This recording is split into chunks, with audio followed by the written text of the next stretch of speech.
Bien, après avoir évoqué la réponse d'Hammurabi au problème de la violence et des conflits, au problème de l'injustice et du cri qu'il nous fait pousser, je voudrais évoquer à présent deux réponses deux réponses tout à fait différentes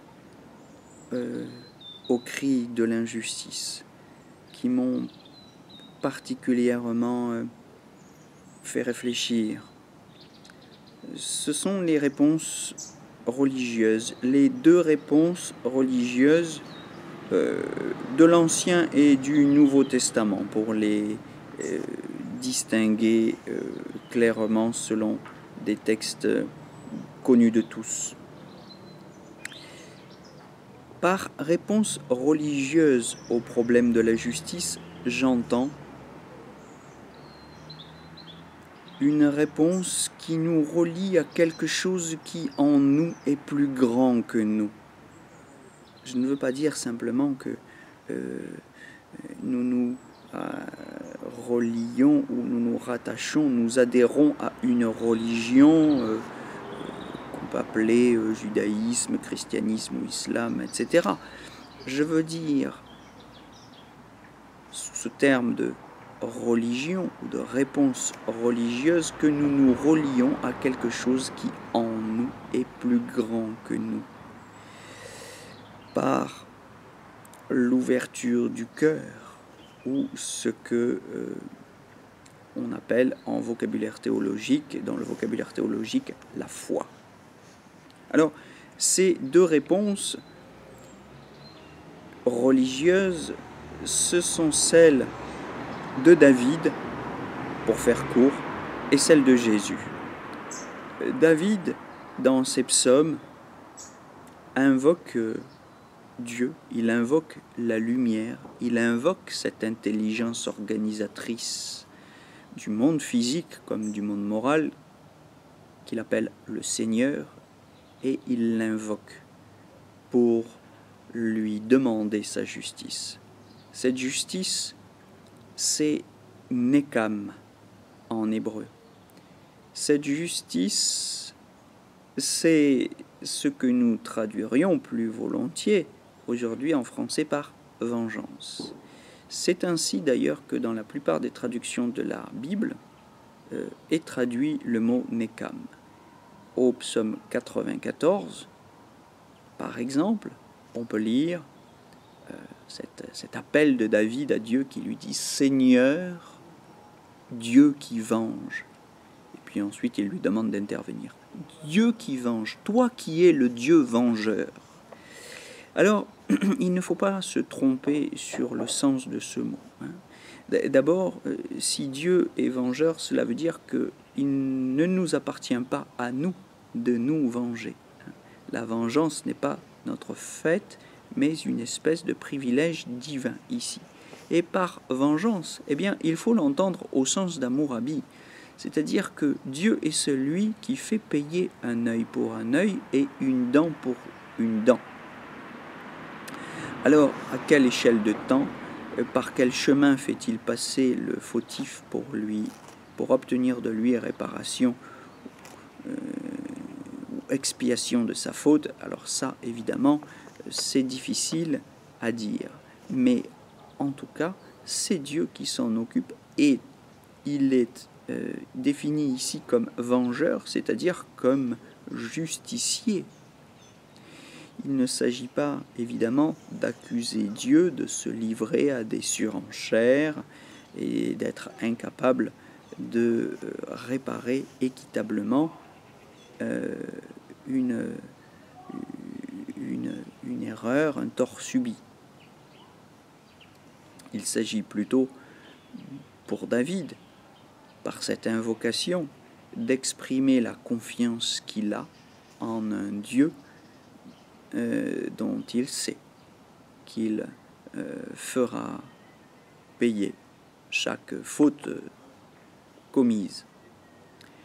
Donc, une référence à la foi, derrière ce cri de l'injustice, une foi, une confiance sans doute inquiète. David avait des adversaires et il ne fanfaronne pas. Dieu est derrière lui, mais il doit lui exprimer son amour. Il doit rester en lien s'il veut espérer pouvoir bénéficier de ce soutien et surmonter son angoisse.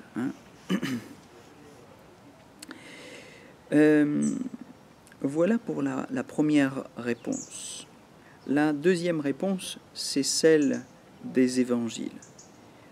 Évangiles dans lesquels, que ce soit les évangiles canoniques ou les évangiles apocryphes ou les épîtres, je pense notamment à l'épître de Jean que je vais citer, dans laquelle une épître de Jean dans laquelle il écrit que Dieu est amour. Bien là, la deuxième réponse, c'est justement celle-là. La deuxième réponse, c'est celle de l'amour. C'est l'invocation d'un Dieu qui n'est plus le Dieu vengeur de David, mais le Dieu amour. La réponse plus profonde que Jésus propose au problème de l'injustice, de la violence subie, des conflits qui nous angoissent, cette réponse est celle de l'amour. Dieu est amour et il bénit les innocents. Alors dans les deux cas, chez David comme chez Jésus, on a une espèce de providentialisme, c'est-à-dire une confiance profonde dans le fait que une force, une énergie, une lumière qui nous dépasse règle la situation, nous permet de surmonter le conflit. Ce n'est pas l'expédient d'une technique humaine, c'est-à-dire par exemple d'une procédure juridique, qui va nous permettre d'apporter une réponse satisfaisante et définitive aux injustices que nous subissons. Voilà, je crois, le point sur lequel David et Jésus sont d'accord. Contre Hammurabi, nous avons besoin du secours d'une force capable de dépasser, de compenser les insuffisances même de la justice. Et cette force, c'est en nous qu'elle se trouve, dans l'ouverture du cœur, dans ce lien avec ce qui, encore une fois, en nous est plus grand que nous. Chez Jésus, il n'y a pas cette attente inquiète qu'on trouve chez David d'une punition de ses poursuivants. Chez Jésus, il y a une demande de pardon. Cette culture de l'amour dans les évangiles, dans le Nouveau Testament, c'est une culture du pardon, d'une pardon pour l'impardonnable lui-même, plutôt qu'une demande de punition contre les agresseurs. Alors c'est effectivement difficile, ce n'est pas à la portée de tous, ça ne veut pas non plus dire qu'il s'agisse d'excuser,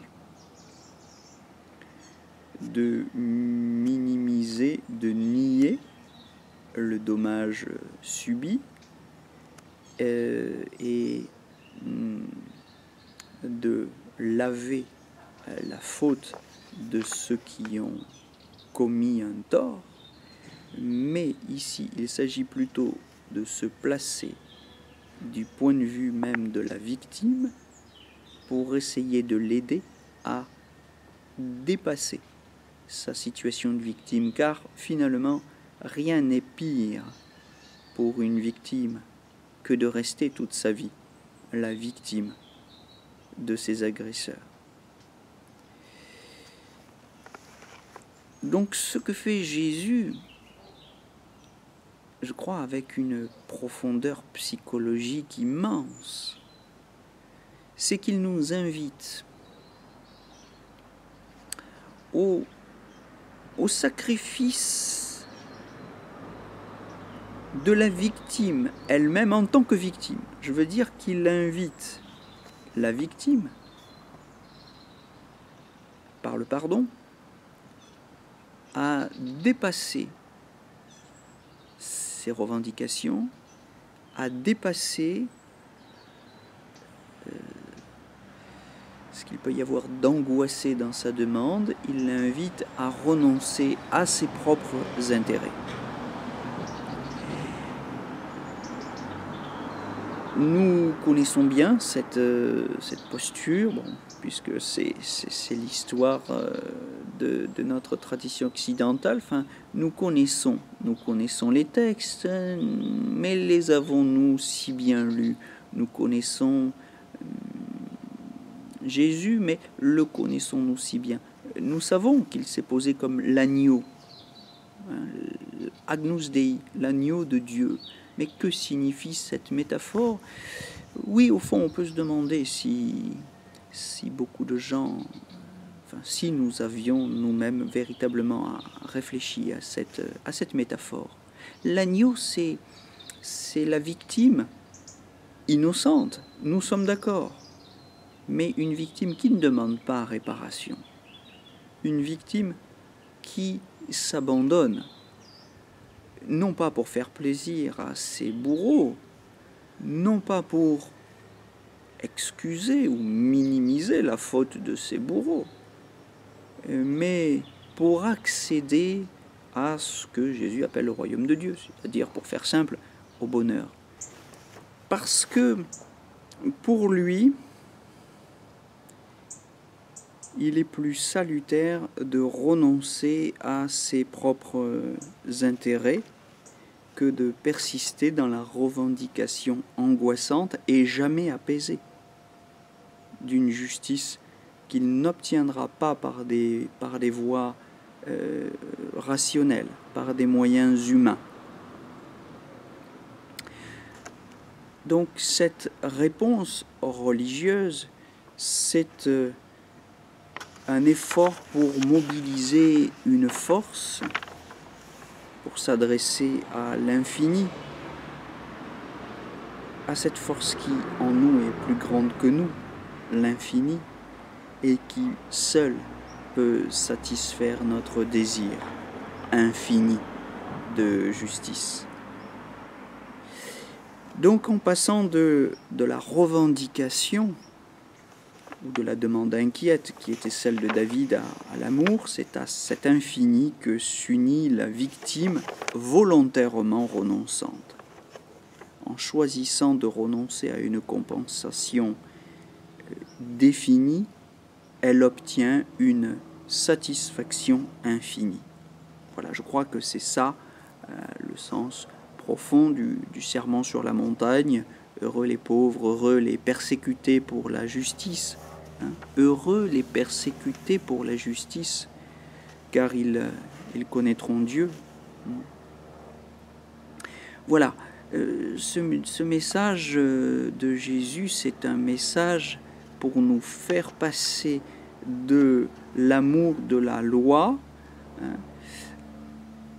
à la loi de l'amour, du calcul raisonnable à la pratique d'une vertu, d'une procédure objective à la pratique d'une vertu personnelle. Et c'est donc sur cette justice comme vertu que nous aurons bientôt à reparler. Je vous donne rendez-vous et je vous souhaite une belle journée.